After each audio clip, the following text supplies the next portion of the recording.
अगर हमें किसी चीज़ के बारे में जानना है तो पहले हमें सुनना पड़ेगा, सीखना पड़ेगा, समझना पड़ेगा, देखना पड़ेगा, फिर हम तर्क वितर्क कर सकते हैं, तब हम डिबेट कर सकते हैं। नमस्कार दोस्तों, मैं राजन कुमार गुप्ता और मैं रेलवे में जॉब करता हूं। तो आज कुछ ऐसे ही टॉपिक है।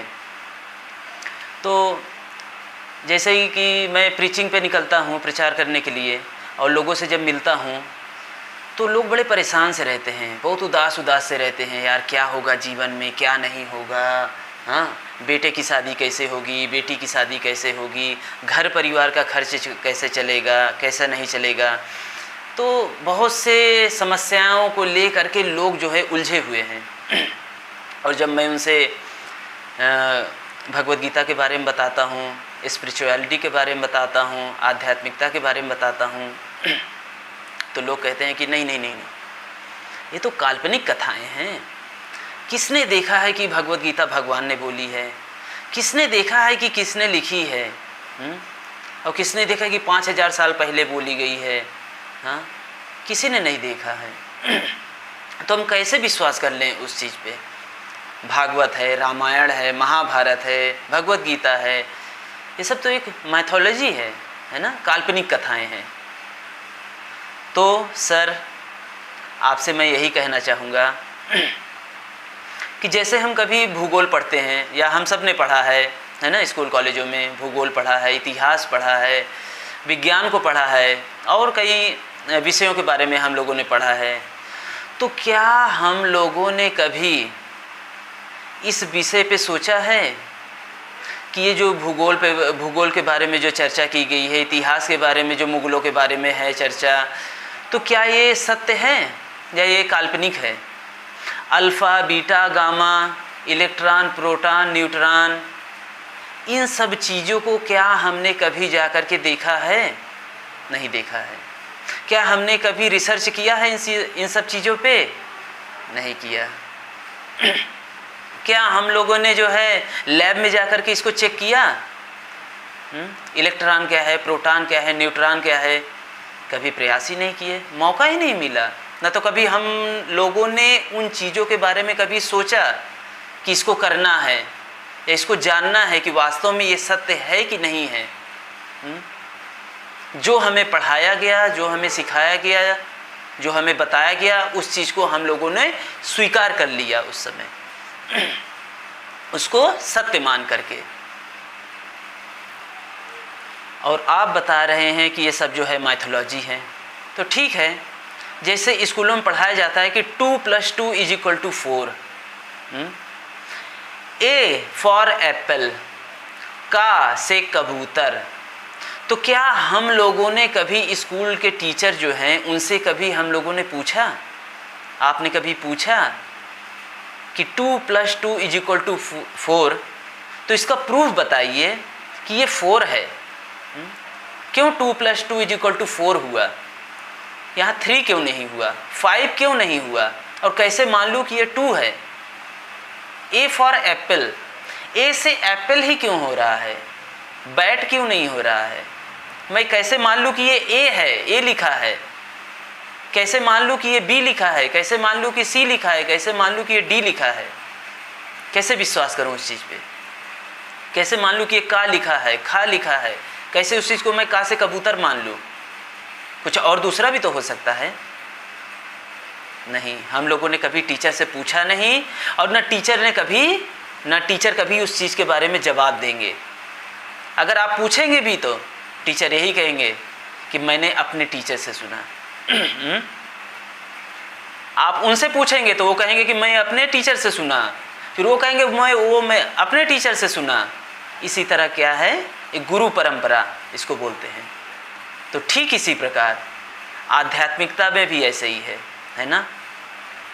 वो अपने गुरु से सुनते हैं, हम अपने गुरु से सुनते हैं, फिर इसी तरह जो है चलते चलते एक गुरु परंपरा का ज्ञान चला आता है।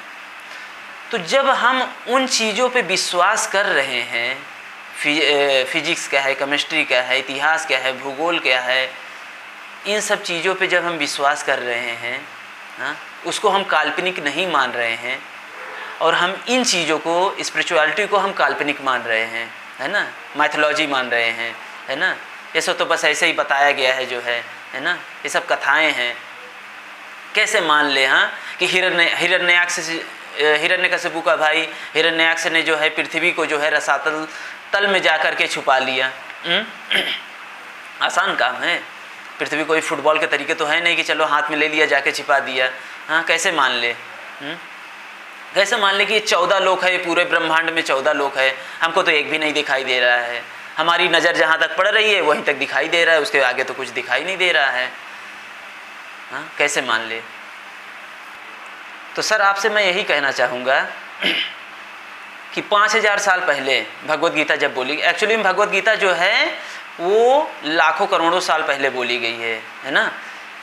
किसे? सूर्यदेव विवस्वान को सबसे पहले भगवान ने जो है भगवत गीता का ज्ञान दिए हैं। भगवत गीता में साक्षात प्रमाण है इसका।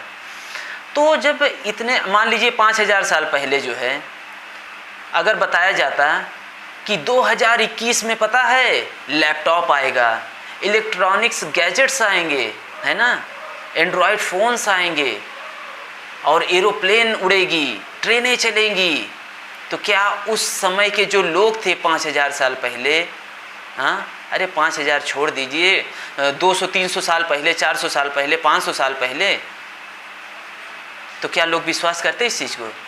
नहीं नहीं नहीं, ऐसा थोड़ी ना होगा, ऐसा हो ही नहीं सकता। लेकिन हो रहा है ना, 2021 में हो रहा है कि नहीं ये सब चीज़ें? उस समय नहीं था लेकिन अब हो रहा है। अगर 2021 में अगर यही बात मैं कहूँ कि आने वाले समय में कुछ वर्षों के बाद या कुछ हजार वर्षों के बाद रोबोट से सारा काम होगा, रोबोट सारा कार्य करेगा, तो आप विश्वास नहीं करेंगे।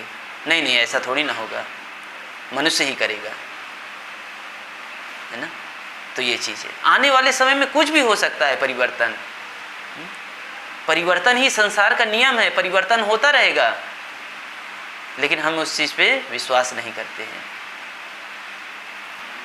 तो मेरे कहने का मतलब ये है कि जब आप उन मटेरियल एजुकेशन को जब आप अपना रहे हो, जब आप उसे मान रहे हो कि ये सत्य है, तो इसे भी, स्पिरिचुअलिटी को भी अपनाइए, इसे भी सत्य मानिए, है ना। उसको अलग मत करिए इस चीज़ को, नहीं हम इसको नहीं मानेंगे। तो आप जब इसको नहीं मान रहे हो तो फिर इसको भी मत मानिए, जो आप पढ़ रहे हैं इसको भी मत मानिए, क्योंकि आपने देखा नहीं है कि किसने लिखा है, आप उस व्यक्ति से मिले नहीं हैं जिसने वो लिखा है या जिसने वो बोला है, तो आप कैसे उस व्यक्ति पे विश्वास कर रहे हैं? कैसे आप मान ले रहे हैं कि मुगल आए थे?